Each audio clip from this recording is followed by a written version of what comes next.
Okay, I'd like to introduce the next speaker is Birhanu Zemadim. He's from the ICRISAT Institute in Mali, in Bamako. He's been there for 3 to 4 years as a scientist in NRM and managing some very large research projects for USAID.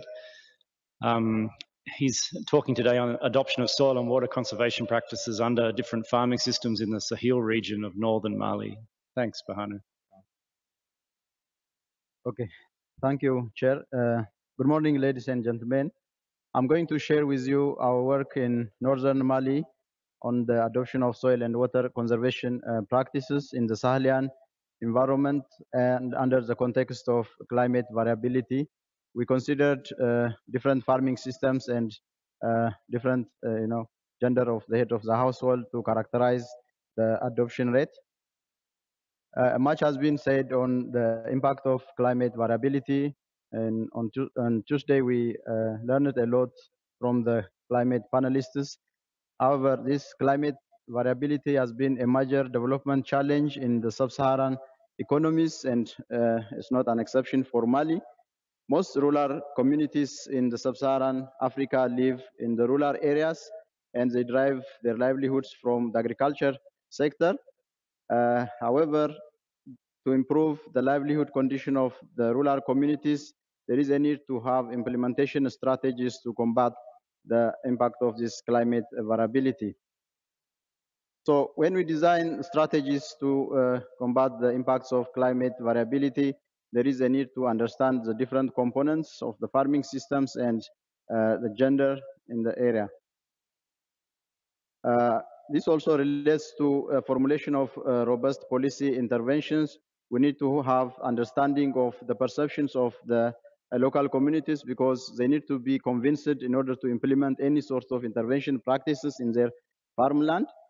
And we need to understand the adaptation measures that has been there over long period because of different intervention practices by NGOs and other implementing organizations.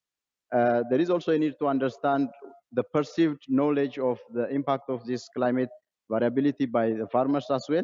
So based on this background information, we did a work to understand the perceptions of causes of climate variability in the area, and also we evaluated the adoption of soil and water conservation practice as one measure of the implementation strategy under different farming systems. And also we understood the work on the barriers to adoption in the area. So for the methodology part, this is an area where the work was undertaken in Mali, which is located in the Western Africa, and the work is done in the northern part of Mali, in the Sahelian environment, where the mean annual rainfall ranges from 200 to 400 millimeter. We collected data from 297 farmer households, and the average number of households in one family is 13. The data was collected also from 16 NGOs working in the area and from 11 focus group discussions, and the work was done in 11 villages. So when we come to the results and discussions, initially we wanted to understand what is the awareness on climate variability in the area, and we wanted to capture the perceptions of farmers on this change in different farming systems. We have 3 farming systems: a rice-based system, a dry cereal-based system, which is sorghum and millet, and a mixed-based farming system that includes rice, millet, and sorghum. So the major climate event that was reported by farmers, NGOs, and local community in the area is stronger and violent wind is affecting their farming systems, and temperature ranked second, poor rainfall pattern, and also reduced vegetation cover was also reported. So these are like 4 major climate events that are happening in the area, affecting the livelihood conditions of the farmers. In terms of gender, there is no significant variation between male-headed household and female-headed household. All reported that stronger and violent winds affected the farming systems. Of course, female-headed households reported there is also a reduced vegetation cover as an impact of this climate variability. We went further to ask these groups what are the perceived causes of this climate variability. And as you see it on the graph, it's a bit difficult to conclude because most farmers reported that they don't know the real cause of this climate variability. But some said it's because of the wrath of God, and few farmers reported that it's because of inadequate rains in the area. So we said there is a lack of clear understanding of this cause of climate variability in the area. Further, we wanted to understand what are the impacts of climate variability as in a farmer's perspective. So most farmers, majority in fact, 96% indicated that climate variability affected their farming systems. And this variability number is higher in the female-headed households. And the reported impacts are increased poverty and reduced purchasing power of the household, increased food insecurity and malnutrition, loss of livestock, and pest infestation. And the degree of household vulnerability to climate variability was assessed by developing some algorithms to identify weather shock index. We developed a weather shock index for rainfall, drought, violent wind, flood, and a combination of these shocks. And we observed that significant difference was observed with respect to the various weather shocks, except rain and the drought. As you see, the violent wind, the flood, and other shocks, and a combination of all shocks significantly affected the farming systems in the area. And with respect to the farming system, farmers who are residing in the mixed farming system are more vulnerable than the other areas.